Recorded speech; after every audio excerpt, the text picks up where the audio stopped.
जंगल में बाढ़ का कहर। जंगल में पिंटू नाम का बंदर था जो आए दिन शहर जाता और इंसानों से नए नए कारनामे सीख कर आता। उसकी इस आदत पर हर कोई उसका मजाक उड़ाता।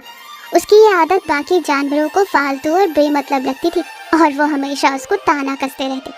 लेकिन पिंटू उनकी बातों को नजरअंदाज करते हुए सिर्फ अपने दिल की सुनता। एक दिन ऐसे ही वो शहर से वापस लौट रहा था कि तभी उसे एक गधे ने आवाज लगाई।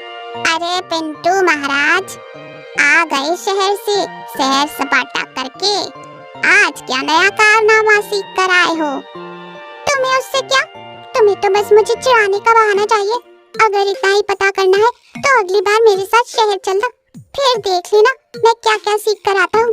अभी तुम जाओ आराम से अपनी घास खाओ, मैं तो चला। मैं तो नहीं आने वाला शहर वहर, वो मुझसे गधा मजदूरी करवाते हैं। मैं तो यहीं पर खुश हूँ।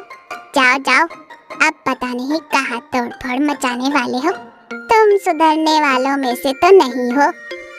जंगल का एक वीरान इलाका था जहाँ पर कोई भी जानवर आया जाया नहीं करता था।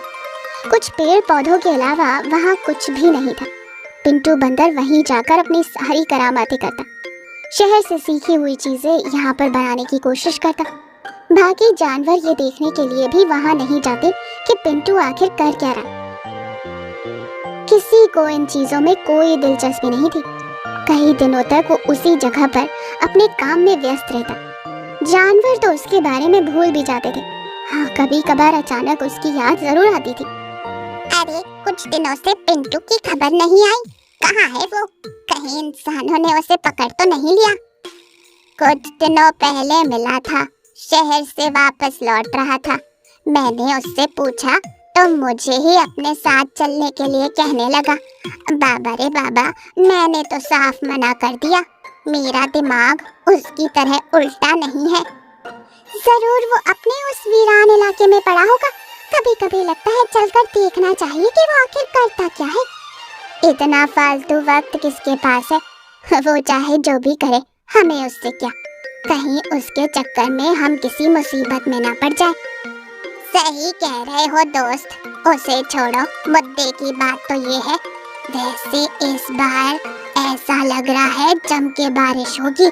हमें संभल कर रहना चाहिए। अब बारिश का क्या है, वो तो हर साल होती है, वैसे ही इस साल भी होगी। चलो, मुझे अब घर चलना है।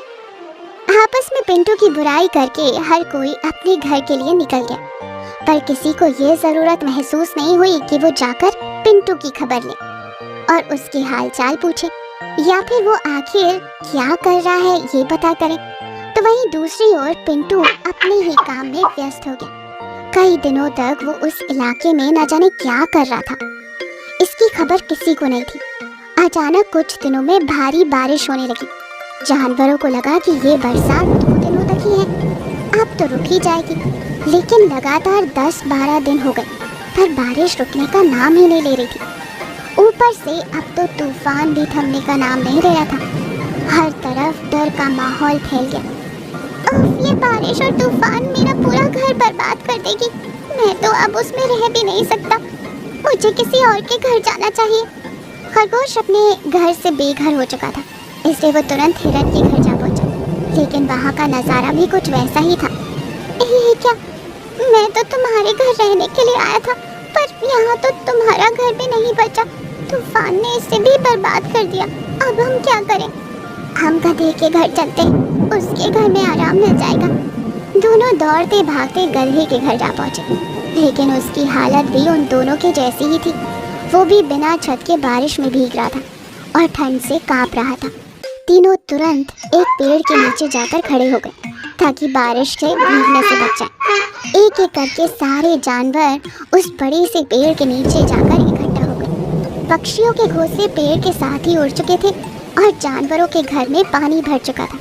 किसी का घर टूट चुका था, हर किसी का घर इस बारिश में बर्बाद हो चुका था और बारिश थमने का नाम ही नहीं ले रही थी। अगर ऐसी ही बारिश चलती रही तो हम सब मर जाएंगे। हम में से कोई जिंदा नहीं बचेगा।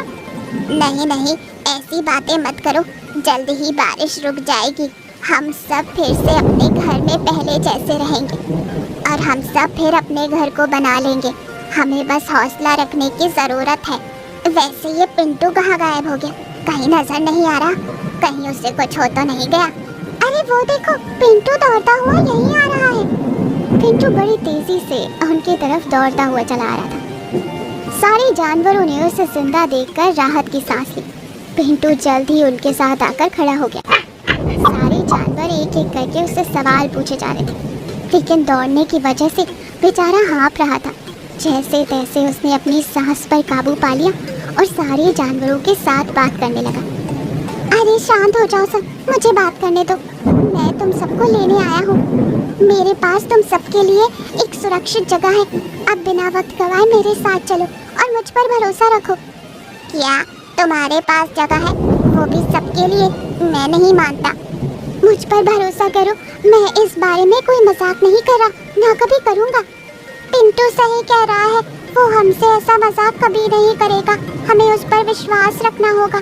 मैं तो उसके साथ जा रहा हूँ, जिसे आना है वो चल सकता है। खरगोश की बात सुनकर बाकी जानवर भी पिंटू की बात मानने के लिए तैयार हो गए। वैसे भी उनके पास और कोई चारा नहीं था। पिंटू ही एक उनका आखिरी भरोसा था। कुछ ही पल में पिंटू आगे आगे और बाकी जानवर पीछे पीछे चलने लगे। आखिरकार वो उस वीरान जगह पर जा पहुंचे। वहां पहुंचते ही सबकी आंखें फटी की फटी रह गई। उन्हें अपनी आंखों पर विश्वास ही नहीं हो रहा था। पिंटू ने वहां इंसानों की तरह उनकी देखा देखी लकड़ियों की मदद से कुछ पक्के घर बनाए थे।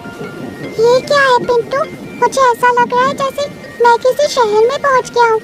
ये सब तुमने अकेले ने किया? कैसे और क्यों? पहले सब लोग घर के अंदर चलो और इस बारिश से खुद को बचाओ, फिर आराम से बात करेंगे। मैंने घर के अंदर कुछ खाने पीने का सामान भी रख दिया, जो कुछ दिनों तक हमारे लिए काफी है। बंदर की इस दूरदृष्टि को देखकर सब लोग आश्चर्यचकित हो गए और उसके बारे में गलत सोचने पर खुद को कोसने लगे। सारे जानवर तुरंत उन घरों के अंदर चले गए। अंदर जाते ही उन्हें एक गर्माहट और सुरक्षा का एहसास हुआ। फिर पिंटू ने उन्हें बताया कि वो कैसे शहर जाता था और इंसानों की बात सुनता था कि इस इलाके में भारी वर्षा और बाढ़ आने वाली है। इसलिए उसने सारे जानवरों को इस बरसात से बचाने के लिए इंसानों की तरह घर बनाना सीख लिया। अगर ऐसी बात थी तो तुमने हमसे मदद क्यों नहीं मांगी? इतना सब अकेले क्यों करते रहे? क्या तुम लोग मुझ पर भरोसा करते? तुम सबको तो मैं हमेशा ही आवारा और नाकारा लगता था, इसीलिए मैंने सोचा कि मैं अकेले ही ये सब करता हूँ। हमें माफ करना दोस्त, हमने तुम्हें बहुत गलत समझा। खासकर मैंने तुम्हें हमेशा गलत ही समझा और तुम्हारी आदतों पर ताना मारने के अलावा और कुछ भी नहीं किया। लेकिन आज तुम्हारी ये आदत हमारे बहुत काम आई। हम सबकी जान बच गई। कोई बात नहीं, मेरे सारे जंगलवासी सुरक्षित हैं। बस इसी बात से मैं खुश हूँ। मुझे और कुछ भी नहीं चाहिए, तुम्हारी माफ़ी भी नहीं। वैसे तुमने इतना सारा खाने का सामान इकट्ठा कब किया? हमें तो पता ही नहीं चला।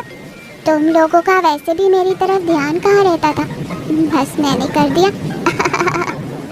पिंटू की सूझबूझ और दूरदृष्टि की वजह से सारे जानवर उस भारी बारिश और तूफान से सही सलामत बच गए।